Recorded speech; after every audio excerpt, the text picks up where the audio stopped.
Hello everyone, আসসালামু আলাইকুম। Welcome back to my channel food and a journey ও ইসলাম ব্লগ থেকে আবারও চলে আসলাম নতুন কোনো রেসিপি নিয়ে। আজকে আমি তৈরি করে দেখাবো খোলা জালি পিঠা অথবা খোলা যা পিঠা বলতে পারেন এটাকে। আর যারা চালের গুঁড়ি পছন্দ করেন খেতে, তারা খুব সহজেই কোনো রকম বেলাবেলির ঝামেলা ছাড়াই এই পিঠাটা তৈরি করে নিতে পারেন। শীতের কুয়াশা মাখা ভোরে অথবা বিকেলের নাস্তায় গরম গরম খেতে অসাধারণ মজার একটা রেসিপি, আর মনটাও যেন জুড়িয়ে যায়। আমার রেসিপিগুলো যদি ভালো লেগে থাকে তাহলে আমার চ্যানেলটা সাবস্ক্রাইব করে দিবেন, আর পাশে থাকা বেল আইকনটা অন করে দিবেন, এবং ফ্যামিলি অ্যান্ড ফ্রেন্ডসদের সাথে রেসিপিগুলো শেয়ার করতে ভুলবেন না। অনেক ইয়ামি এবং অনেক সহজ একটা রেসিপি নিয়ে আজকে আমি আপনাদের মাঝে হাজির হয়ে গেলাম আবারও অনলাইনে। এই পিঠাটার নামই হয়েছে আপনার খোলা জালি পিঠা, তার মানে এটাতে অনেক জালি হতে হবে।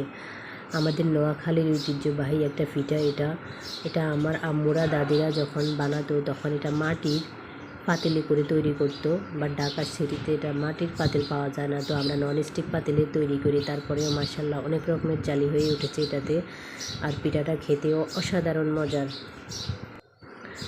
এই পিঠাটা অনেক একটা মজার রেসিপি। এটা সকালে অথবা বিকালের নাস্তায় অসম্ভব ভালো লাগে, বাচ্চাদের টিফিনেও চাইলে দিতে পারেন।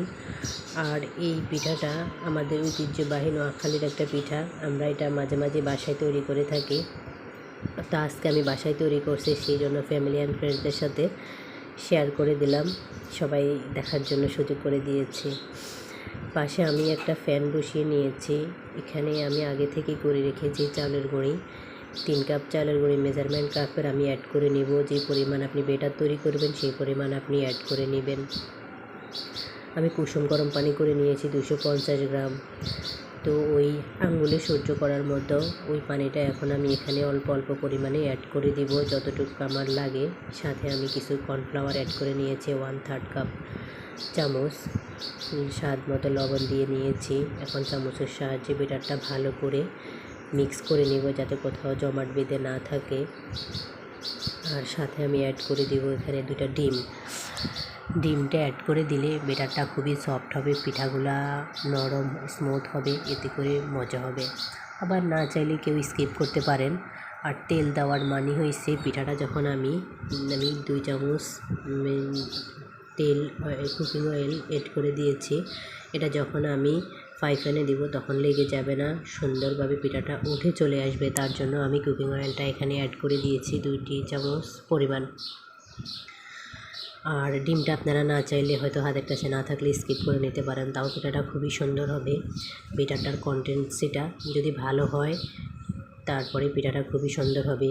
ঠিক এই পরিমাণে, বেশি ঘনও না বেশি পাতলাও না। আমি চামচ দিয়ে নেড়ে উপর থেকে ছেড়ে দেখিয়ে দিয়েছি।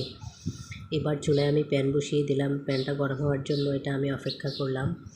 প্যানটা গরম হইতে যতটুকু সময় লাগে পিঠাটা হয়ে যাইতে ততক্ষণ সময় লাগবে। 1 মিনিটের মধ্যে পিঠাটা কমপ্লিট হয়ে যাবে। এটা ঢাকনা না দিলেও চলে, কিন্তু আমি ঢাকনা দিলাম।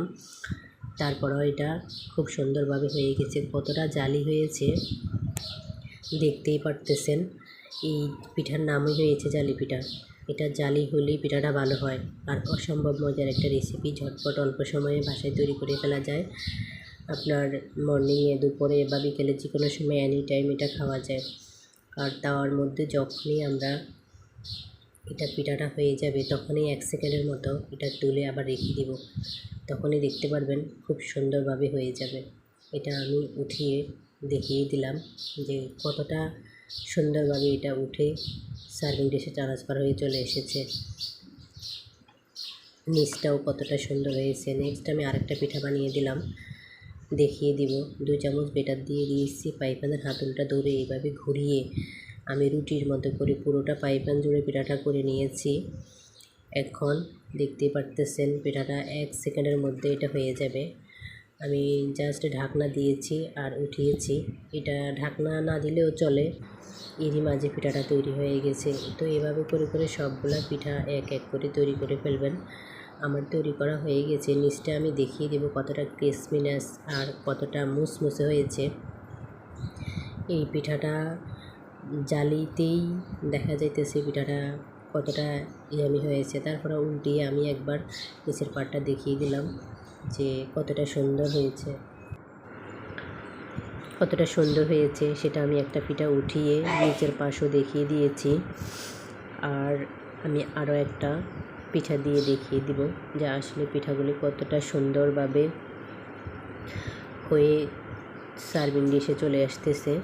নিচের দিকটা খুব সুন্দর, বাট উপরের দিকটাওতে অনেক জালি হয়েছে। আমার আম্মুরা যখন মাটির পাতিলে করে এটা তৈরি করতো তখনও সেমভাবেই একই রকম হইতো, কিন্তু সিটিতে মাটির পাতিল তো আমরা খুঁজে কম পাই, তার জন্য আমরা ননস্টিক পাতিলে করে তৈরি করতেছি এটা, কিন্তু ইনশাআল্লাহ তার থেকেও কম হয় নাই। অনেক সুন্দরভাবে জালি হয়েছে পিঠাগুলি। এভাবে আমি সবগুলা পিঠা তৈরি করে দেখিয়ে দিয়েছি। তো আশা করি আপনারা বাসায় ট্রাই করবেন, বাট কমেন্ট সেকশানে জানিয়ে দিবেন আপনাদেরটা কেমন হয়েছে। আর হিম ঠান্ডা শীতে কুয়াশা মাখা ভোরে রুটি বেলার ঝামেলা ছাড়াই ঝটপট তৈরি করে ফেলতে পারেন এই খোলা জালি পিঠাটা। মাংসের সাথে, রুটির সাথে, চিকেনের সাথে বা সবজির সাথে খেতে অসম্ভব মজার একটা রেসিপি। তো আপনারা সবাই ভালো থাকবেন, সুস্থ থাকবেন, আমার জন্য দোয়া করবেন। আজ এই পর্যন্তই, আবারও অনলাইনে দেখা হবে। আল্লাহ হাফিজ। Subscribe my YouTube channel.